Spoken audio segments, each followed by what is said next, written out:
noriu tavęs paklausti, ar tau yra įdomi tavo ateitis. Ir taip pat paklausti, ar tu tiki numerologija. Tai yra, ar tu tiki, kad tavo data yra labai svarbi, gimimo data yra labai svarbi ir kad joje užkoduota yra labai svarbi informacija. Ir tavo gimimo data gali pasakyti netgi, kokie bus tavo sekantis metai.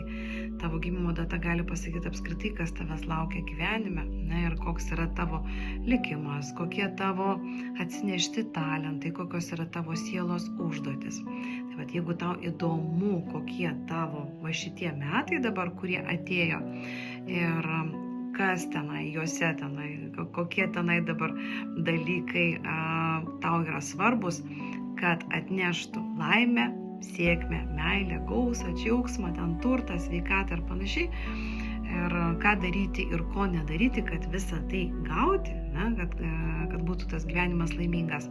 Tuomet aš jums rekomenduoju savo numerologinę konsultaciją, kuri vadinasi naujų metų prognostika, kurioje jūs matysite savo sielos užduotis pagal jūsų tą sielos planą, svarbiausiose jūsų gyvenimo srityse, kad visus ateinančius metus jūs lydėtų sėkmė ir kad sužinotumėte, kas jums kategoriškai nerekomenduojama daryti ir kas yra labai naudinga daryti.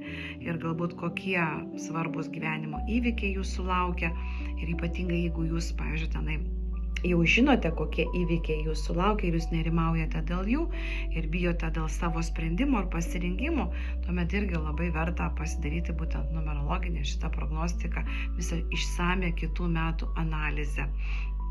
Ir